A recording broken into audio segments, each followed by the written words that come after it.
For too long we have held preconceived notions of the market and the state that were seemingly independent of local societies and cultures. Underscore the debate about civil society ultimately is about how culture, market, and state relate to each other. Concern about civil society, however, is not only relevant to Central and Eastern Europe and the developing world. It is very much of interest to the European Union as well. The civil dialogue initiated by the Commission in the 1990s was a first attempt by the EU to give the institutions of society and not only governments and businesses a voice at the policy-making tables in Brussels. The EU, like other international institutions, has a long way to go in trying to accommodate the frequently divergent interests of non-governmental organizations and citizen groups.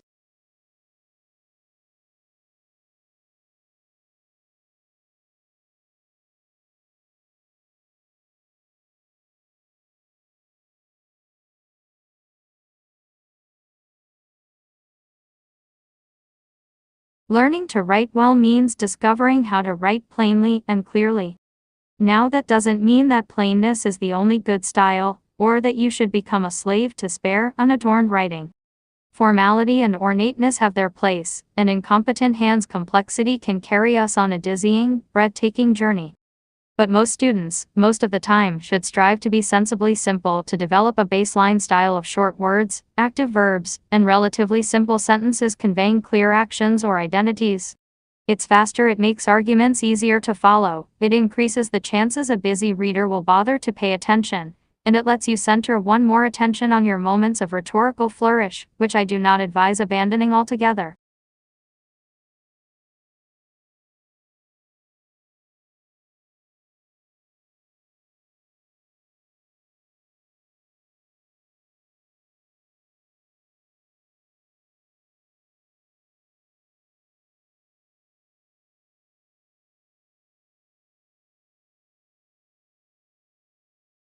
Essays are used as an assessment tool to evaluate your ability to research a topic and construct an argument, as well as your understanding of subject content. This does not mean that essays are a regurgitation of everything your lecturer has said throughout the course. Essays are your opportunity to explore in greater depths aspects of the course, theories, issues, texts, etc., and in some cases relate these aspects to a particular context. It is your opportunity to articulate your ideas, but in a certain way using formal academic style.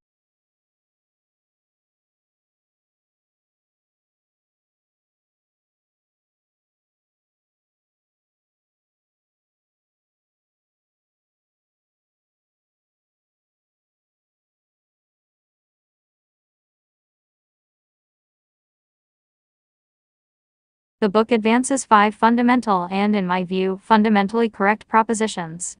First, for all its manifest achievements, the Chinese attempt to marry a communist party state with the market is unsustainable. Hutton does not deny the economic achievements of the past 3 decades. But he stresses that the result has been not free market capitalism, but Leninist corporatism. This is not a viable new model, but an ultimately dysfunctional hybrid.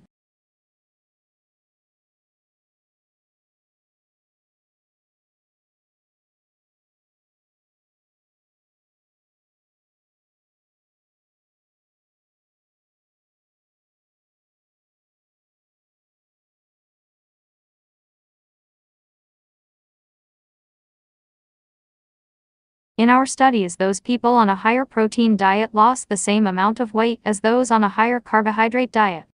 This is because the two diets offered an equal amount of fat. However, body composition, that is, the ratio of fat to muscle, showed greater improvement among those people on the higher protein diet. When the participants in other studies were allowed to eat until they were no longer hungry, those on the higher protein diet lost more weight than those on the higher carbohydrate diet, even after more than a year.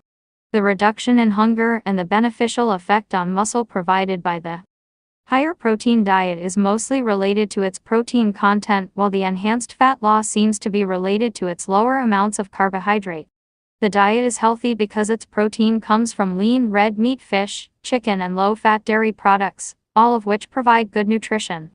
A high-protein diet in which the protein comes from protein powders and supplements is unlikely to be healthy, unless the supplements are fortified with vitamins and minerals.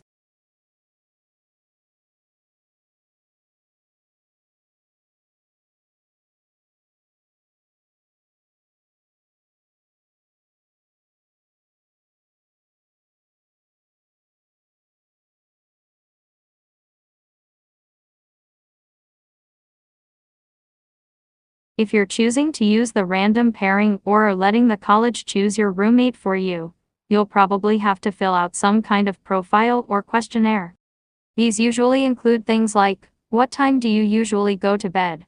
Where do you prefer to study? Do you keep your space clean or are you more messy, etc.?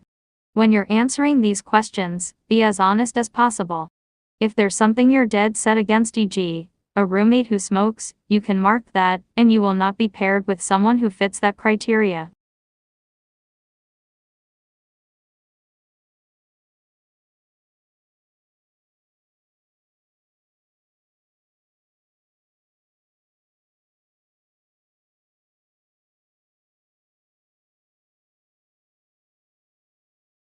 Most Americans take energy for granted. But, for many families, maintaining access to reliable and affordable energy is a persistent challenge and a significant material hardship.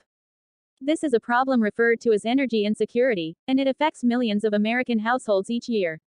We have found that energy insecurity is a growing and vexing problem among low-income households, and the COVID-19 pandemic has made this problem worse.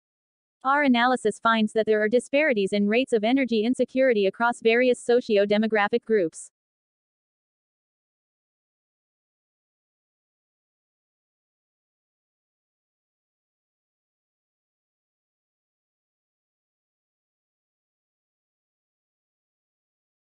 The troubles of the individual soul. The verdict is never a reliable yes. One is never done with cycles of fear and reassurance seeking.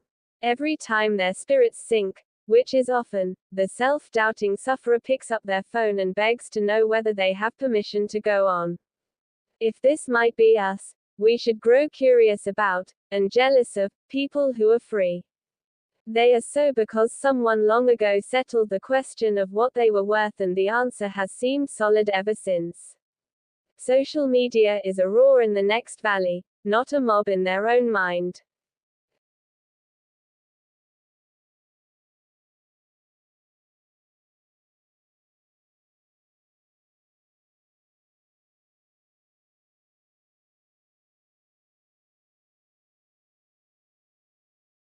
The Western countries' women are becoming more and more reluctant to give birth to babies. However, the male status in society remains as strong as it ever has in recent years. The birth rates increased during 20th century, but it starts to decrease over these last 2 decades.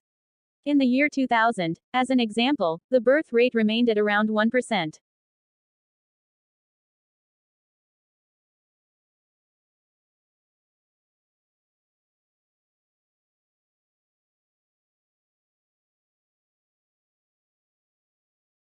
In today's lecture, I'm going to talk about changes in air pollution since the middle of the last century and what has created these changes. By the 1950s, air pollution was very visible with frequent thick black fogs known as smogs in many large cities around the world. The main source of this pollution was from factories and it caused severe health problems. For example, a particularly severe smog in London in 1952 caused over 4,000 deaths. Obviously, something had to be done, and in 1956 a Clean Air Act was introduced in Britain.